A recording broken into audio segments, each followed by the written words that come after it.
So, hello guys, welcome to the podcast between SRC and Makaira. Tim, nice to meet you. First time we speak, and yeah, I'm looking forward to hear from your expertise and your challenges you face and what your customers face.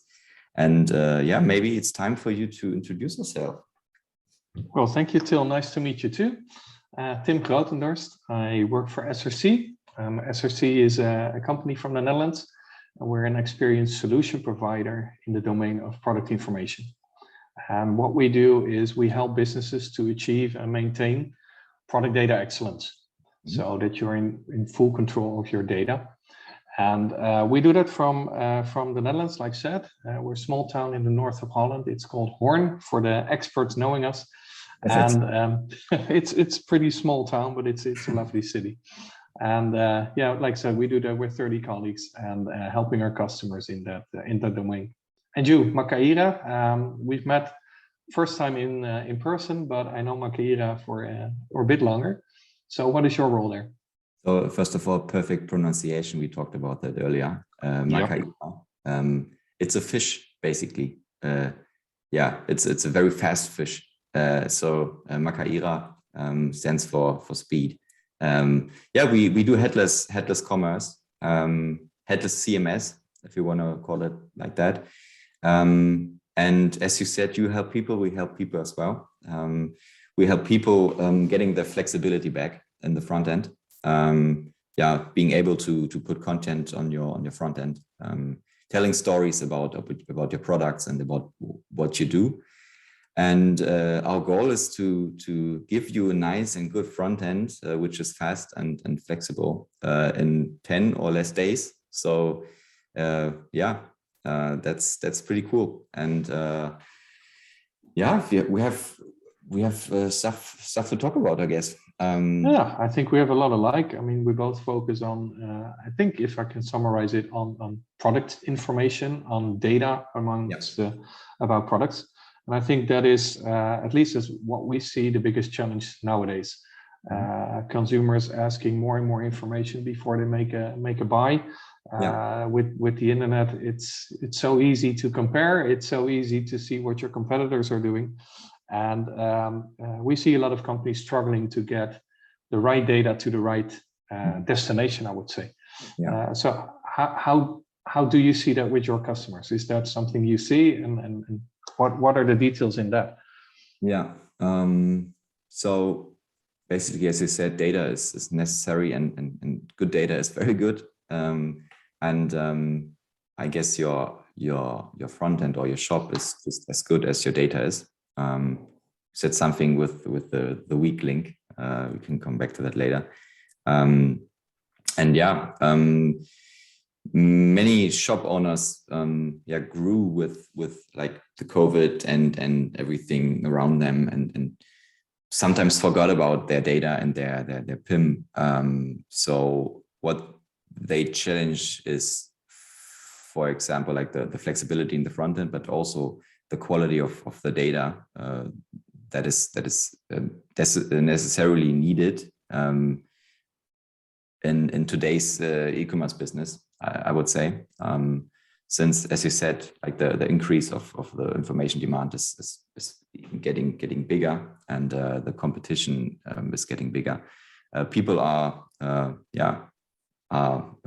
showing even more stuff to advertise the product, and everything comes from good data. So as you said before we started the recording, for maybe like search and filtering and guided selling and maybe bundle products, people need to be ready to collect all of their data from wherever they just have to get it from, I don't know, and have a good foundation for their business and putting out content and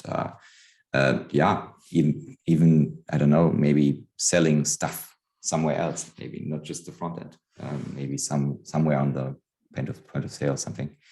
And this is where the PIM comes in, I guess. Yeah.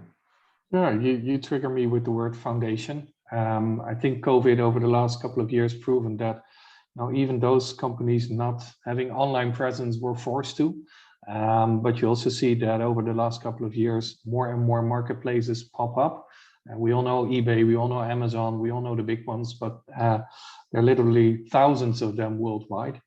And it is the big question for retailers, for producers, how to get your feet into all those marketplaces. There used to be a time where you could, had enough on your own website, your own web shop, but you're not there yet today. And the challenge is Amazon is asking a lot of different information than you need in your own web shop, or that your resellers are asking when it comes to cross-selling products, referencing a sweater with a jeans or shoes with a shirt. And getting all that information to the right channel is a big challenge, because requirements change. You have the requirements from the channel that you serve, but you also have legal information that is required, especially in the food industry, for instance. What is the allergic information? What ingredients are in there? And you need to make sure that you comply to all those requirements. And that is where PIM in general can help companies figuring that out and making sure that all the information you get from suppliers, from in your own organization, your R&D department, you need to store that somewhere, and that's your basis. And then you can make an analysis. Okay, what do I have and what do I need to have in order to serve my customer or my channel? And you can start enriching and collecting that data from alternative sources and making sure that it fits. And I think that is the unique feature of a PIM, enabling organizations to maximize the data quality. Because in the end, that is something that you as an headless, but any environment needs in order to generate sales and accelerate them. Yeah. Right? Yeah, that's true. I was stumbling about like the all of the marketplaces and you have to serve them. We have customers that only sell their products via marketplaces, and they are struggling with their own web shop, which is quite, I wouldn't say it's funny, but you know, like in this time, there's everything about brand and getting yourself a name in the world of e-commerce. Yeah, so there are like some of these web shops as well who don't necessarily need their web shop. I think it's quite funny, but yeah, as you said, the web shop is just a channel, I guess, and it's your need to figure out whether you want to grow bigger with your web shop or even your marketplaces. And yeah, Amazon does need insanely amount of data, right? But what's your experience with like the how are the marketplaces divided? What's the biggest? What's the upcoming? So maybe some people don't know about. What's your idea on that? I mean, the world really is one big collection of a lot of small players. You have a lot of local players. In the Netherlands, you have bol.com, which is a multi-vendor platform that started with only own products, but is expanded to, I think, 40,000 different suppliers that sell their products on that platform. But it is a very small one compared to Amazon, which is a global player. Well, sure. Mr. Bezos is not a poor man, I would say. You have the Chinese ones, so you have really, it's a multitude of marketplaces. Even Google, that has their Google Shopping, that has a comparison platform, and they all ask different information in a different form. And imagine yourself being a manufacturer of whatever product it is, and you serve all your customers in 20, 30, 40 different countries, facing different legislation in each country, especially if you go outside of Europe into the US or into Asia. Then you have all these different customers asking something different from you, want to have white label products. And then in addition, you have your own e-commerce environment, you have the marketplaces. Okay, and then asking your employees, make sure that everyone has the right data. The weakest link is still human. You know, we all make mistakes with best intentions and best focus. We all do it. We cannot prevent it. So a company that is facing those challenges should enable their staff to have the tools to make that a doable task. Headless could be a part of that. A PIM should be a part of it, in my opinion, as it is a ERP that needs to be there. You need to have a warehouse management system to manage your stock. You need to have your accounting system. So you should have that on the product data itself as well, because like you said, and it's already closing the loop to where we started, it all starts with data. Yeah. And if your data is not correct, it accounts for all domains of data. If you have the wrong data, you make the wrong decisions. If you have the wrong financial data, you make the wrong decisions for the future of your company. If as a consumer you have the wrong data on the product that you're buying, you're going to return it or never come back to that company buying products there again. It is getting more and more a key priority for companies. And that's good in the awareness that product information is key in the existence and in the commercial approach of their company. I think we talked about speed, right? So let's just make something up. Maybe if you have like a headless system, and then there will be a new device you have to get data for, like to speak to the human being which is in front of this device, whatever it is. Talk us through the process of, maybe we have a point of sale and we have a shop, and the point of sale, like an iPad, for example, and the shop are served from the same source, which is a PIM, basically. How long does it take to adapt to maybe the new device to show what they need? What's your opinion on that? How long does it take to adapt it? So, or what's the process behind it? Well, the basis of any PIM, but I'm talking about how SRC approaches it, is a data model. So when you look at product information, you have all these different specifications, which are called attributes.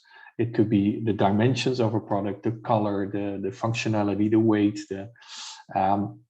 and the requirements of each channel. So your online shop on an iPad has different requirements. It needs to have a resized image. It needs to have an adaptive view. If you come from Google, you get different content than you come from. So all these specifications are loaded and locked in the data model. So in our environment, you have all these different sub models, I would say, tweaked to the channel that you serve. And what makes our PIM unique is that we program those requirements into an algorithm that checks the data every step it goes through your organization. So the moment you enter data, you will already know if it meets the requirements to be sold on the shop on a mobile device or on a marketplace like eBay or Amazon, or if it complies to the local legislation in Germany to be able to be sold in a supermarket like Edeka. So that's the big benefit, that every step of the way, you exactly know where is my data, what is the quality of my data, and what needs to be done to the data in order to sell this product on channel X. And of course, setting the data models is work, and that could be a day, and it could be a couple of weeks, and depending on the complexity of the channel. But then it's there, and it's our job to maintain those models, that if there's a change in any channel, that we adapt that in the model that we serve our customer with. And then what's the best part about it? If you talk about headless, I guess, once you have the data and you don't have to worry about the data, you can start by telling stories, right? So this is pretty cool. Like, you want to set up a new device, just do it. Just try it out. I think this is a challenge as well. Don't make it a big project. Just do an MVP and you're good to go. So I guess that's pretty cool, that you can maintain speed and try out new channels, even some devices. If we call the headless part again, and even the shop, of course. Yeah. And I think that's the unique part where we met a while back, is that we are interconnected in how we serve our mutual customers. Like you said, the source and the basis is good data. That's where we do our magic, and how you present it in your sales channels, that's your domain. And I think it's a very strong proposition that we have when we join forces. Of course. So we've been told to do it in under 15 minutes. I don't know if no, I think we're doing quite good, but I think we should round up about now. So just a quick summary, I guess. If you have heard your problems or challenges in this call, and you need an advice maybe, or some people to answer your questions, I think it could be a match, right? Speed is very important. Be flexible, and of course, if you have questions about data, I guess Tim is the best man to talk with.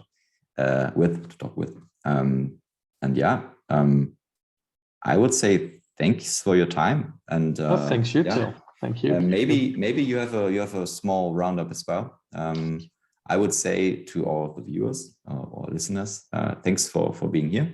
If you have several questions afterwards, just contact us. I guess there might be some LinkedIn ads, or maybe email address. Maybe just reach out. Yeah. So thanks for your time. Thank you. I'm out. I leave the last words to you, and thank you. Thank you, Til. Well, I don't have a lot to add. Just the open invitation, like Til already said. If you've heard some challenges that you recognize or don't know how to cope with, just reach out. The joint forces that with Makaira and us, we have a lot of best practices that might help you approach your challenges. So thank you, and hopefully till next time. Have a great day. Bye-bye. Thank you.